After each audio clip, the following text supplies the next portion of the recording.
Someone asked me my take on martial artist Michael Jai White and Matt Mullins as uh,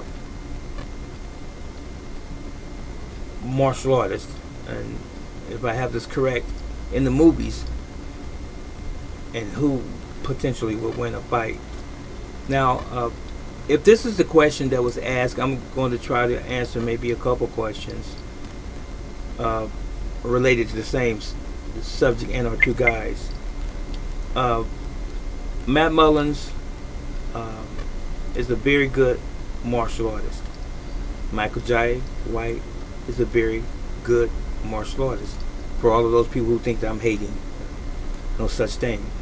But anyway, I have a respect for everyone that practices the art of pugilism, and even those who are martial arts actors as well, who study martial arts, and even tournament fighters and competitors in sporting martial arts.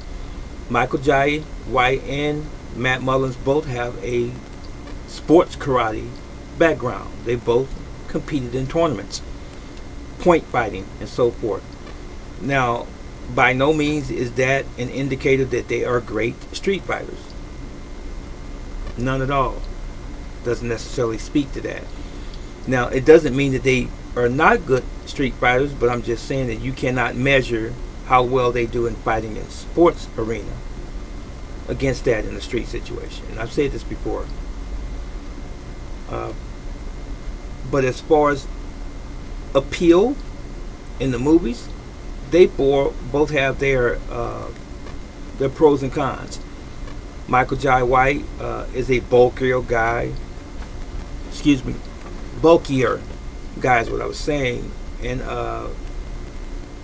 phenomenally agile to be his size and his weight for a guy that's bulky. I personally have never subscribed to being bulky as a martial artist. Some might say, well, that's a personal preference. It may as well be, but I think that it impedes your performance, agility, and speed, generally speaking. There are exceptions. Sammo Hung was one, from Into the Dragon and Meals on Wheels and some other Jackie Chan movies and some things that he's done over the years. He's one of those exceptions, and there are some others that I may not be aware of, and some that I may not even know by name right now, but I've seen. And Michael Jai White, as far as an American martial artist that's truly built, and he moves pretty well for a built guy. Now, on the other hand, Matt Mullins, I've watched him in the martial arts movies. Very athletic guy. He's competed in some sporting events, and I've watched a few of them here in the past. And very skillful.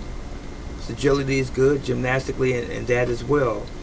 If I were to compare them, as far as stage presence is concerned, and there's some choreography that has to take into consideration, and these guys are not necessarily doing street fighting, practical street fighting techniques in a movie. They're doing movie fighting. But Bruce Lee was an exception. We'll talk about that later.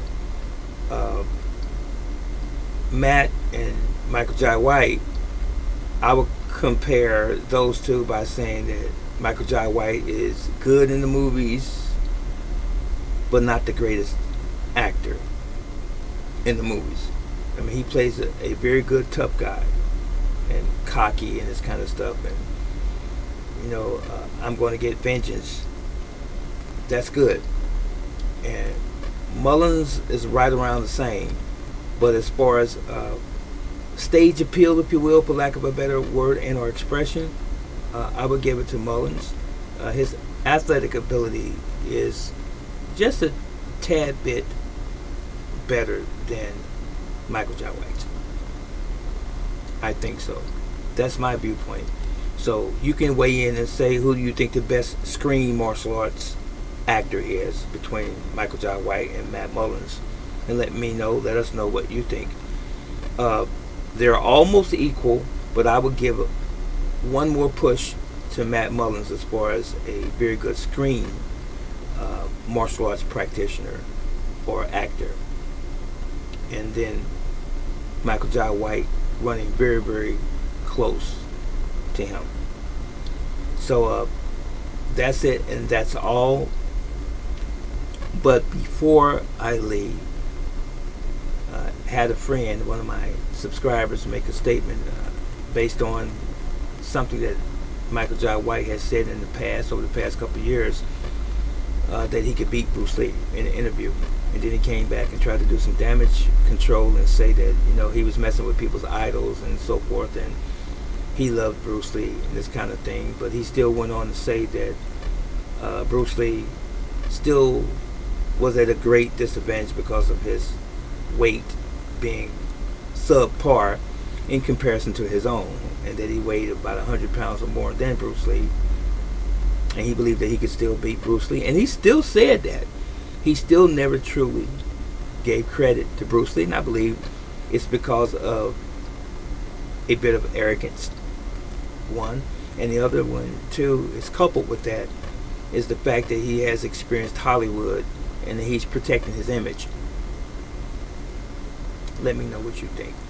That was it, and that was all for real this time.